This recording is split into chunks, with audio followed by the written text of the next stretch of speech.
Thank you very much. I want to begin today by expressing my deep condolences to the entire Bush family on the passing of former First Lady Barbara Bush, a wonderful, wonderful person. For decades, Barbara was a titan in American life. Her presence and character were engraved into America's identity. Her strength and toughness really embodied the spirit of our country, and her warmth and devotion earned the admiration of an entire nation and indeed the entire world. She was a tireless champion for literacy. She was a fierce advocate for the American family, and she was a woman of proud patriotism and profound faith. Our hearts are saddened by her passing, but our spirits are lifted by the memories of her goodness and her grace. She was a good person. Melania and I send our prayers to Barbara's husband of 73 years. I'll never beat that record.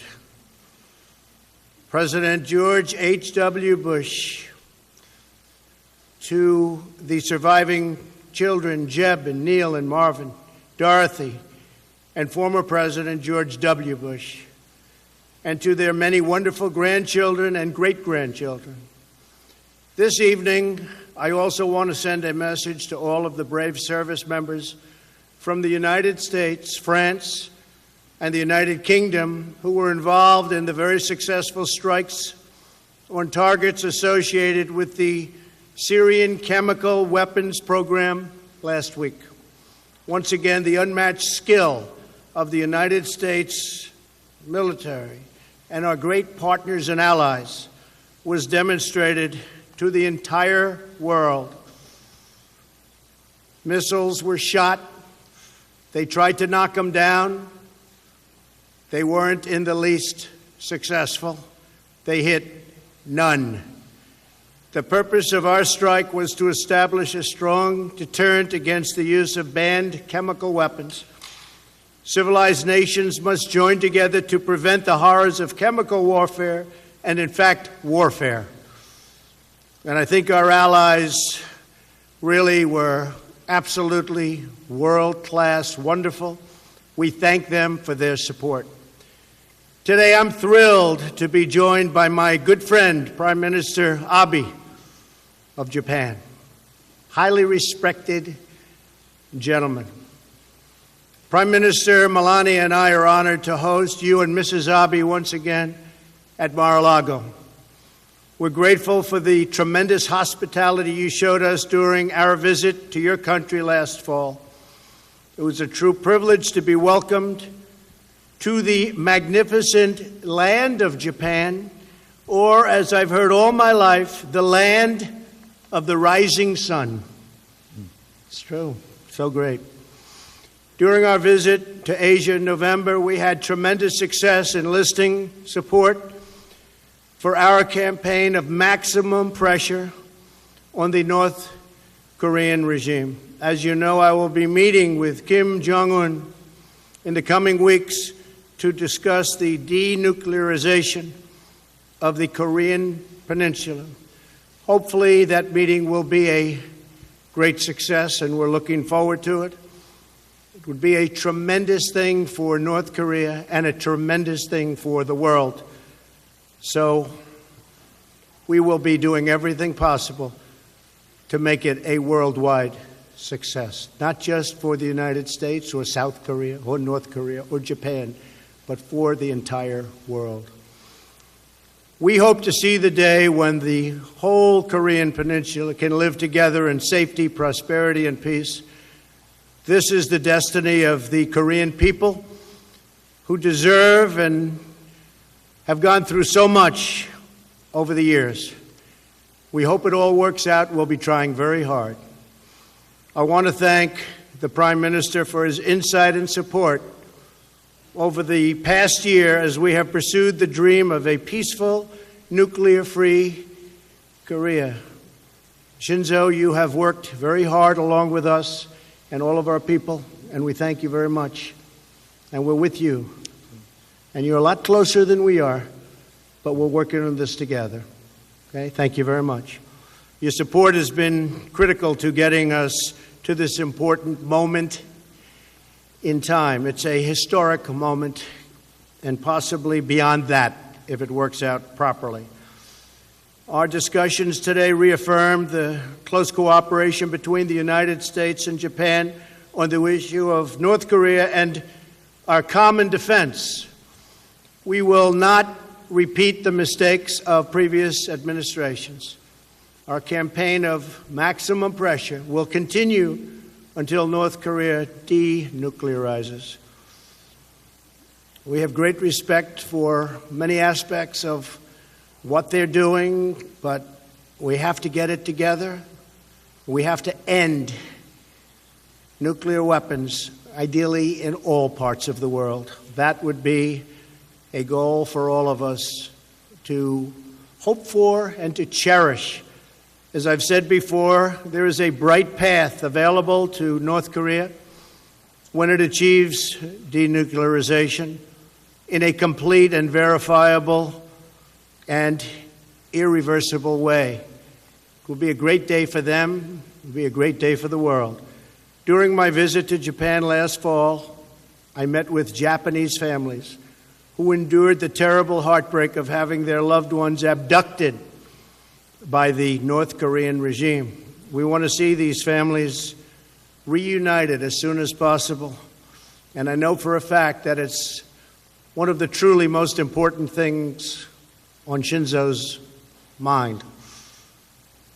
We talk about it often. It's so important to you. And we're going to do everything possible to have them brought back and bring them back to Japan. I gave you that promise. The United States also supports Japan's efforts to improve its defense capabilities, and we're exploring ways to expedite the sale of American military equipment to Japan through the Foreign Military Sales Program. We've stepped up our effort not only with respect to Japan but other allies, that when they order military equipment from us, we will get it taken care of and they will get their equipment rapidly. It would be, in some cases, years before orders would take place because of bureaucracy with Department of Defense, State Department. We are short-circuiting that. It's now going to be a matter of days. If they're our allies, we are going to help them get this very important, great military equipment. And nobody makes it like the United States. It's the best in the world by far. We're also working to improve our economic partnership by reducing our trade imbalance and removing barriers to U.S. exports. The United States is committed to free, fair, and reciprocal, very important word, trade. And we're committed to pursuing a bilateral trading relationship that benefits both of our great countries. Prime Minister Abe and I have agreed to intensify our trade and investment consultations. Ambassador Lighthizer, who is with us today, will take the lead for the United States. These past 2 days have been extremely productive. The friendship between Japan and the United States has never been closer. I truly believe it has never been closer than it is today. And the bonds between our people have never been stronger. In the months ahead, we will rely on this great friendship as we face an array of old challenges and new opportunities, and we will face them together. We will work closely on trade. We will do something having to do with the imbalance that frankly should have been done for years and years and years. Mr. Prime Minister, I want to thank you again for traveling to Mar-a-Lago for these important discussions and meetings. It's been a true honor to welcome you here and to work with you toward greater security, prosperity, and peace for our two truly great and wonderful nations. And thank you for being here, Shinzo. Thank you. Thank you very much.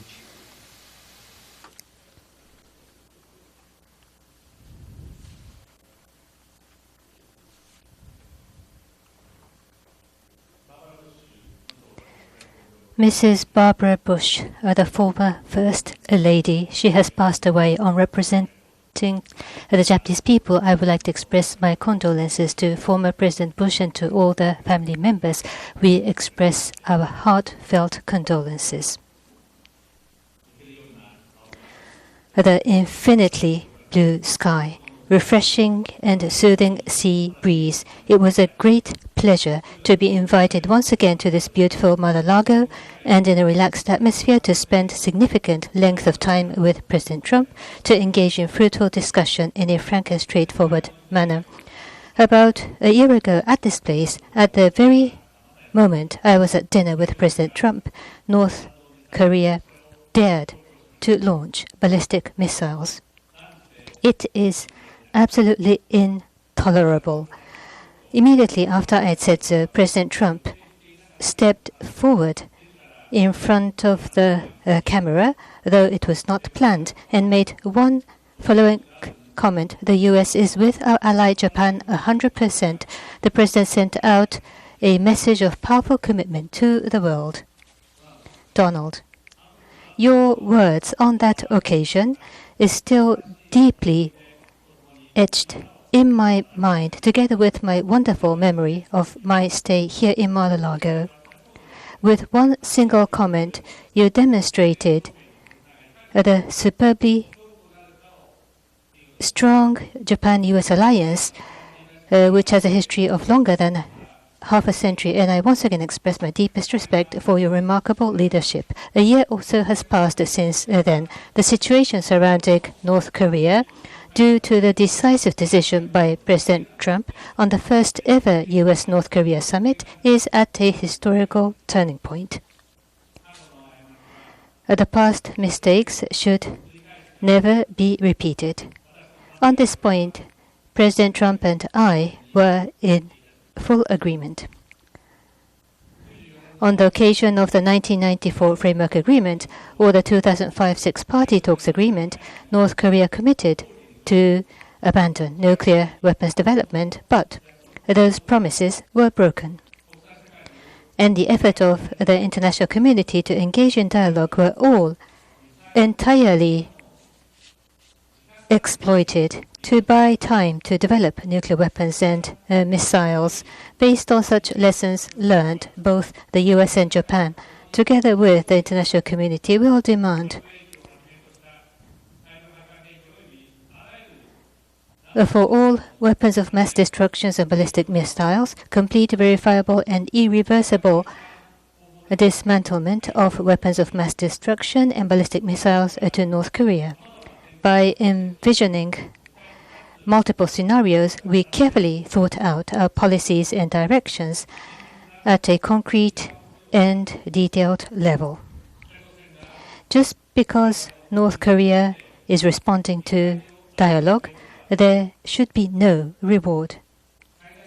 Maximum pressure should be maintained, and actual implementation of concrete actions towards denuclearization will be demanded. This firm policy has once again been completely shared between us. On this occasion, we also agreed to continue our effort towards the early resolution of the top priority matter of abduction. Just now, President Trump, on this spot here, has mentioned towards the return of the abductees, maximum effort will be made. The clear promise just made here. We are deeply encouraged, Donald. Half a year ago, when you visited our country, you listened intently to each and every family members of the abductees. You listened carefully and kindly said you would like to help. Your image on that occasion is indelibly etched in the eyes and minds of many of the Japanese people. Going forward, we wish to work closely with the United States, and towards the immediate return of all abductees, we are determined to strengthen our approach vis-à-vis North Korea. North Korea has diligent workforce and is blessed with resources. If North Korea advances in the right direction, they can make their populations richer.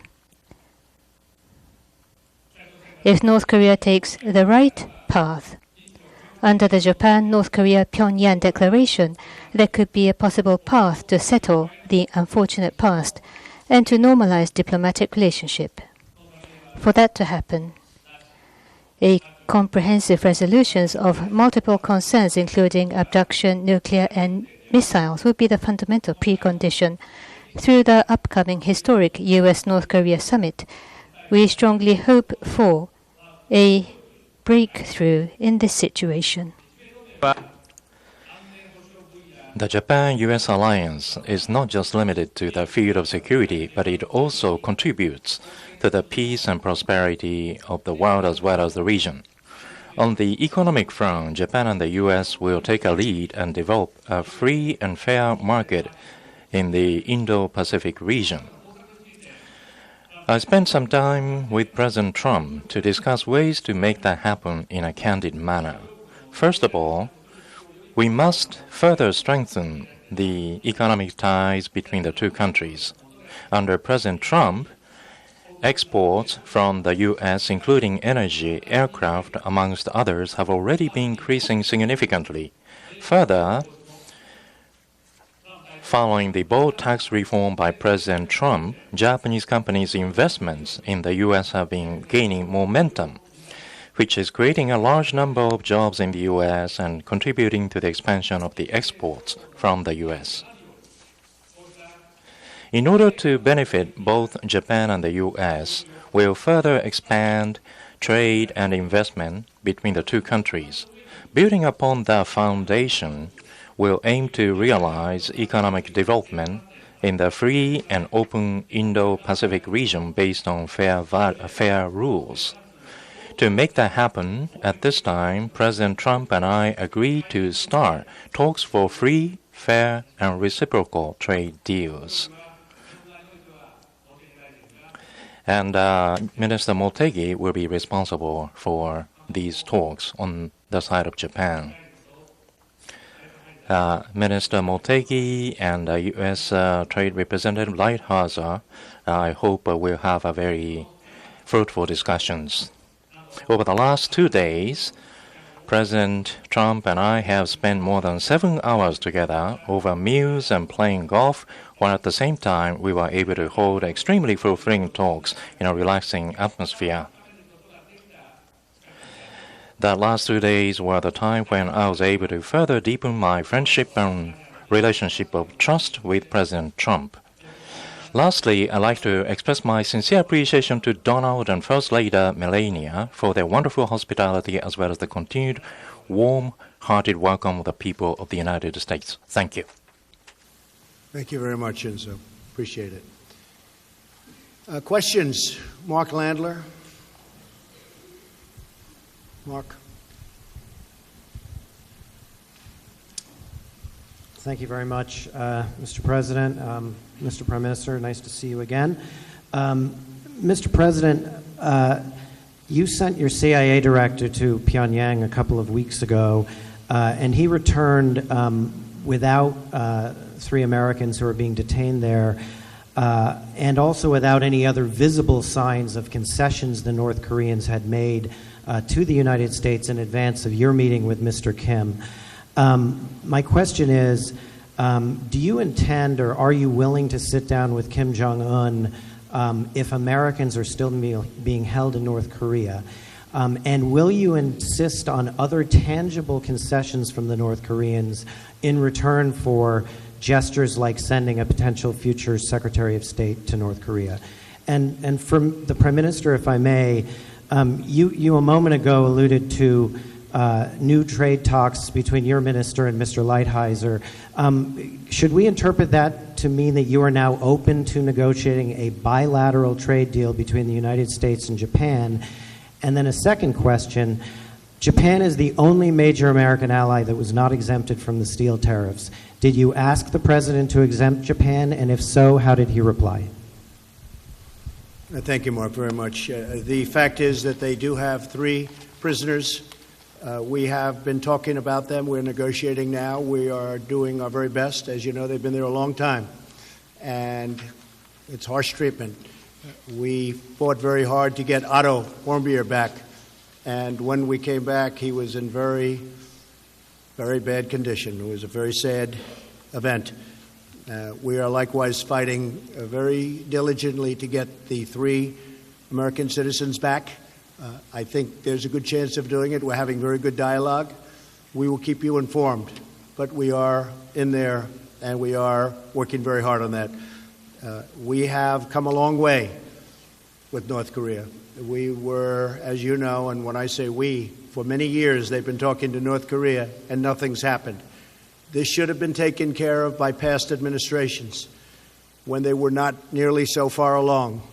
But we put unbelievably powerful sanctions on and many other things. I want to thank publicly President Xi of China, who has done more for us than he's done for any other administration or than any leader of China has done for any president or administration. He has clogged up the border, as you know, and he's done it very, very powerfully. He would tell you himself that he never thought he would go to this extent, and I appreciate that very much, but it's put a lot of pressure on. As you know, 93% of the goods coming into North Korea come in from China, and President Xi understands that this is a very important set of months that are lying ahead. He doesn't want to see a Korea, North Korea, or any Korea that has nuclear weapons either. So he's also fighting for China when it comes to this. But he has been terrific. Can he be better? I always say, yes, he can be better. I said, President, you've been great. Can you be better? Yes. But he's been very good, and it's had a big impact, and what we've done has had a big impact. So we've never been in a position like this with that regime, whether it's father, grandfather, or son, and I hope to have a very successful meeting. If we don't think it's going to be successful, Mark, we won't have it. We won't have it. If I think that it's a meeting that is not going to be fruitful, we're not going to go. If the meeting, when I'm there, is not fruitful, I will respectfully leave the meeting and we'll continue what we're doing or whatever it is that we'll continue, but something will happen. So I like always remaining flexible, and will remain flexible here. I've gotten it to this point. President Moon of South Korea was very generous when he said if it weren't for Donald Trump, the Olympics would have been a total failure. It was my involvement and the involvement of our great country that made the Olympics a very successful Olympics. If you look at ticket sales prior to what took place with respect to North Korea, it was going to be a big problem, and it turned out to be a very successful Olympics. So we've gotten us here, and I think we're going to be successful. But if for any reason I feel we're not, we end. Okay? Thank you, Mark.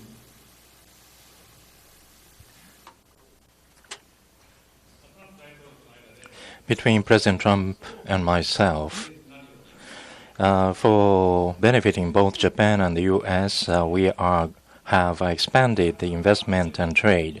Based on that foundation, open and fair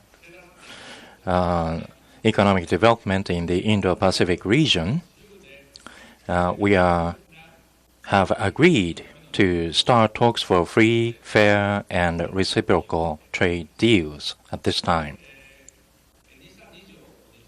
As for Section 232,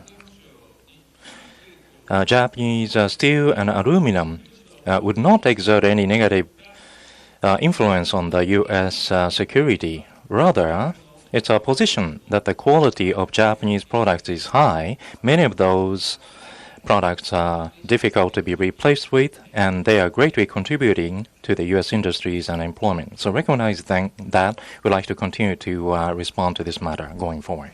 I will add that the 232, having to do with aluminum and steel tariffs, 30% in one case, 25% and 10%, that it's got us to the bargaining table with many nations, and in other cases they're paying. And it's billions of dollars coming into the coffers of the United States. So they've been actually very important. If you look at what we did with solar panels, where we put 30% tariffs on, we had 32 companies opened with pretty new plants because it's a relatively new industry. Of the 32 plants, 30 were closed and 2 were not doing well. Since putting the tariffs on, the 2 are doing very well. 7 or 8 are going to be opening, and a lot more will open. Same thing with washing machines. We were, believe it or not, having washing machines dumped all over the country.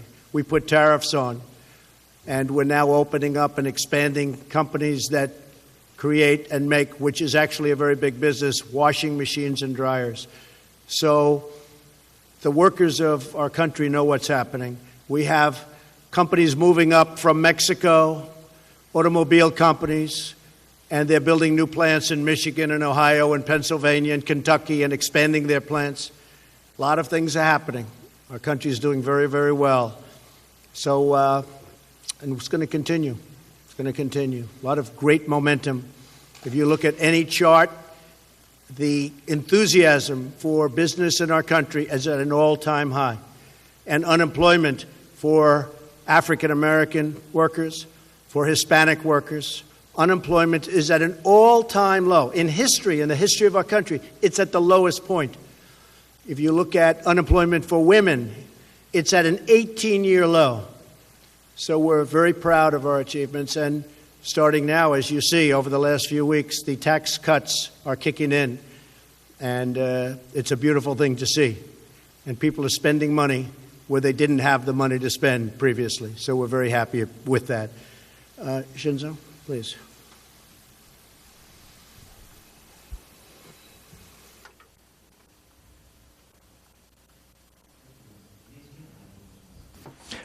I'm Harao of NHK.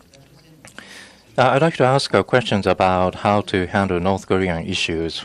Prime Minister Abe, the coordination for holding a summit between the South Korea and North Korea, as well as between the U.S. and North Korea, is underway. There is a concern in Japan that Japan may be left behind. So how are you going to proceed with dialogue with North Korea? President Trump, you talked about the abduction issue.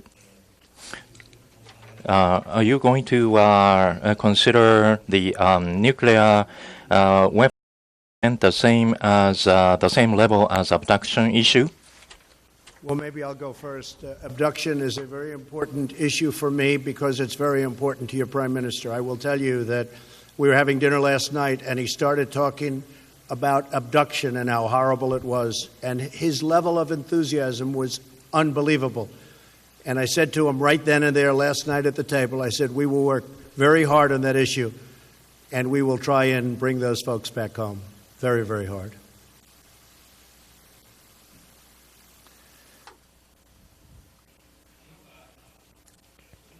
Whether Japan will be left behind, that is not at all the case. In the last 2 days, together with President Trump, we have spoken about North Korea. There will be the inter-Korean talks, and the U.S.-North Korea summit is planned. We have gone into really in-depth discussion about a policy and direction. We have reached agreement. Regarding the upcoming U.S.-North Korea summit, we hope that it will lead to the resolution of weapons of mass destruction, nuclear, missile, and of course, more than anything else, we hope it will be a historic summit that will lead to the resolution of abduction. And for that purpose, I have seriously and thoroughly discussed with President Trump, and we have fully agreed about our direction going forward, in particular regarding abduction, as Donald has explained. In our tete-a-tete, we have thoroughly discussed about this matter. Last year, the President met with the victims of the abduction as well as the family members, and the family's feelings have been strongly felt and understood by the President, and he has given a very encouraging comment that he would appeal towards early resolution. I highly appreciate this encouraging comment. This gives us huge courage. A very encouraging comment. And for the families of the abductees, again, this is a massively, powerfully encouraging comment. And therefore, going forward between Japan and U.S. or between the trilateral of Japan, U.S. and South Korea, we will cooperate closely and do our utmost to resolve the issues of North Korea, including abduction, nuclear missile. And we will be very loyal to Japan. Thank you. Jennifer Jacobs.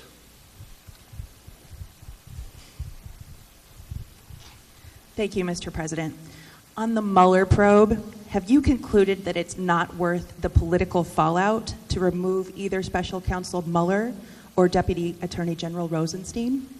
And Prime Minister Abe, did the President ask you to provide more funding for U.S. troops in Japan? And what agreement did you reach here in Florida on buying more military equipment from the U.S.? Jennifer, I can say this, that there was no collusion, and that's been so found, as you know, by the House Intelligence Committee. There's no collusion. There was no collusion with Russia other than by the Democrats, or as I call them, the obstructionists, because they truly are obstructionists. So we are giving tremendous amounts of paper. This was really a hoax created largely by the Democrats as a way of softening the blow of a loss, which is a loss that, frankly, they shouldn't have had from the standpoint that it's very easy for them. They have a tremendous advantage in the Electoral College, and this is what it is, and this is where it came from. You look at the kind of money that was paid. Probably some went to Russia.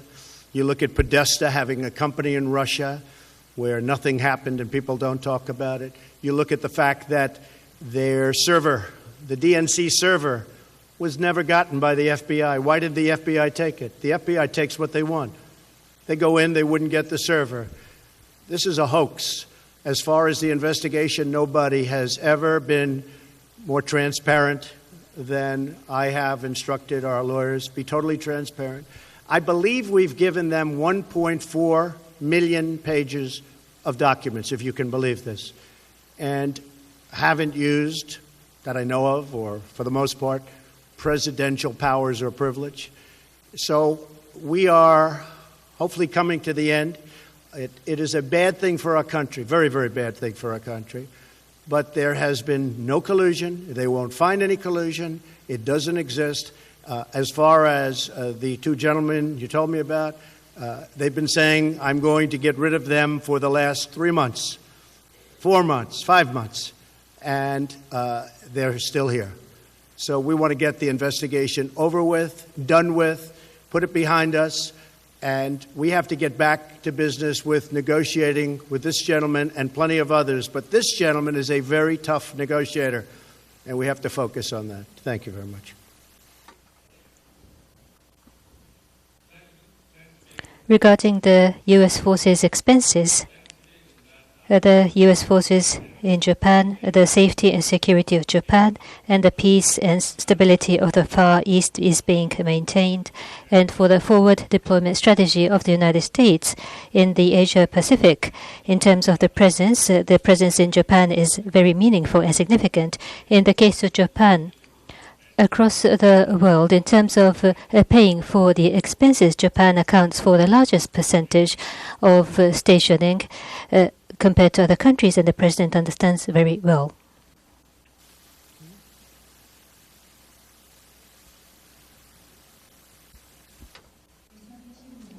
I'm Takita with the Sankei News. I have a question for President Trump. This is the follow-up question for 232. And so you don't have any intention to exempt Japan at this point in time, and President Trump and Prime Minister Abe, with regard to trade, you are going to establish new talks for trade. Is it going to be in the direction of FTA or TPP? So I'd like to hear the views from both of you. So this time between President Trump, talks for free, fair, and reciprocal trade deals to initiate that has been agreed. As for this talk, Minister Motegi and Ambassador Lighthizer, USTR, will be the representative, and Mr. Aso and Vice President Pence's U.S.-Japan economic dialogue, they will be receiving the report of these talks. As for these talks, so that it will be the interest of both of the countries, the investment and trade between the two countries will be expanded, and we are going to realize a free and open Indo-Pacific economic growth. So on the U.S. side, that they are interested in a bilateral deal, we are aware of that. But at any rate, our country's position is that TPP is the best for both of the countries. And based on that position, we shall be dealing with the talks. Thank you very much. The United States has a massive trade deficit with Japan. It's anywhere from $69 billion to $100 billion a year. That's massive by any standpoint. We are doing 232 on steel and aluminum. And if we can come to an arrangement on a new deal between the United States and Japan, that would certainly be something we would discuss. Aluminum tariffs and steel tariffs, and I would look forward to being able to, at some point in the future, take them off. But right now we have a deficit that's a minimum of $69 billion a year. Japan sends us millions and millions of cars, and we tax them virtually not at all. And we don't send so much product because we have trade barriers and lots of other things. So these are the things that the Prime Minister and I are going to be discussing over the next short period of time. The media has not covered the TPP correctly. I don't want to go back into TPP, but if they offered us a deal that I can't refuse on behalf of the United States, I would do it. But I like bilateral better. I think it's better for our country. I think it's better for our workers. And I much would prefer a bilateral deal, a deal directly with Japan. We already have a deal with 6 of the 11 nations in the TPP. So we already have trade deals, and the others we can make very easily. They're all calling wanting to make a deal. But we think that's much better for us. So unless they offer us a deal that we cannot refuse, I would not go back into TPP. We'll see what happens. But in the meantime, we're negotiating, and what I really prefer is negotiating a one-on-one deal with Japan, and that's where we are right now. And I will say that the representatives who are sitting right here are